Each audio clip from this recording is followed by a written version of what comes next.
Hey people, ngayon, onting story lang about sa mga naging experience ko nung senior high ako. So, kwento lang ako guys about sa mga quizzes namin and sa mga PTs namin. Senior high na kayo guys is meron pinapagawa sila na tinatawag na portfolio. Senior high guys is hindi kayo makakaligtas sa mga quizzes ninyo. Sa amin kasi kapag natapos nang na-discuss yung isang topic is quiz agad. Every 2 weeks guys, meron kaming performance task. Yung mga quizzes and PTs ninyo is yun yung ilalagay nyo sa may portfolio nyo. And alam nyo ba yung portfolio nyo is sobrang laking grade nun. Sa amin kasi yung portfolio is ginagawa nilang PT, 60% ang PT, di ba? Kaya naman, bumili ako ng ganito para pagtaguan ng mga PTs namin tapos mga quizzes namin. So, bakit namin? Kasi nakikitago rin yung classmate ko dito sa ganito ko. Alam nyo ba na sobrang daming mga bond paper ang pwede ninyong mailagay dito kasi naisasara pa rin siya. So, ito kahit hindi nyo na ito dalhin pa uwi, kahit iwan nyo lang to sa table ninyo, is safe lang siya. Wala naman sigurong kukuha nito, di ba, kung ikaw lang meron ka. And then, may kasama na rin tong clipboard.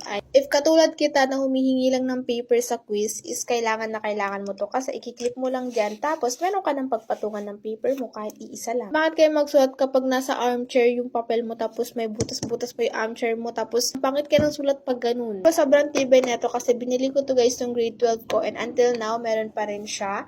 And then, itong plastic lang siya guys. May iba't iba ding color neto. Pero matibay ito kasi ilang beses nang naibagsak to. Para guys, organize kayo sa mga quizzes ninyo and mga PTs ninyo. Kukunin nyo na lang dito, di ba? Complete kayo sa PTs and performance. Ay mag-worried kung saan yung nailagay kasi nasa iisang lagayan lang siya. So, ayun lang guys. Bye-bye!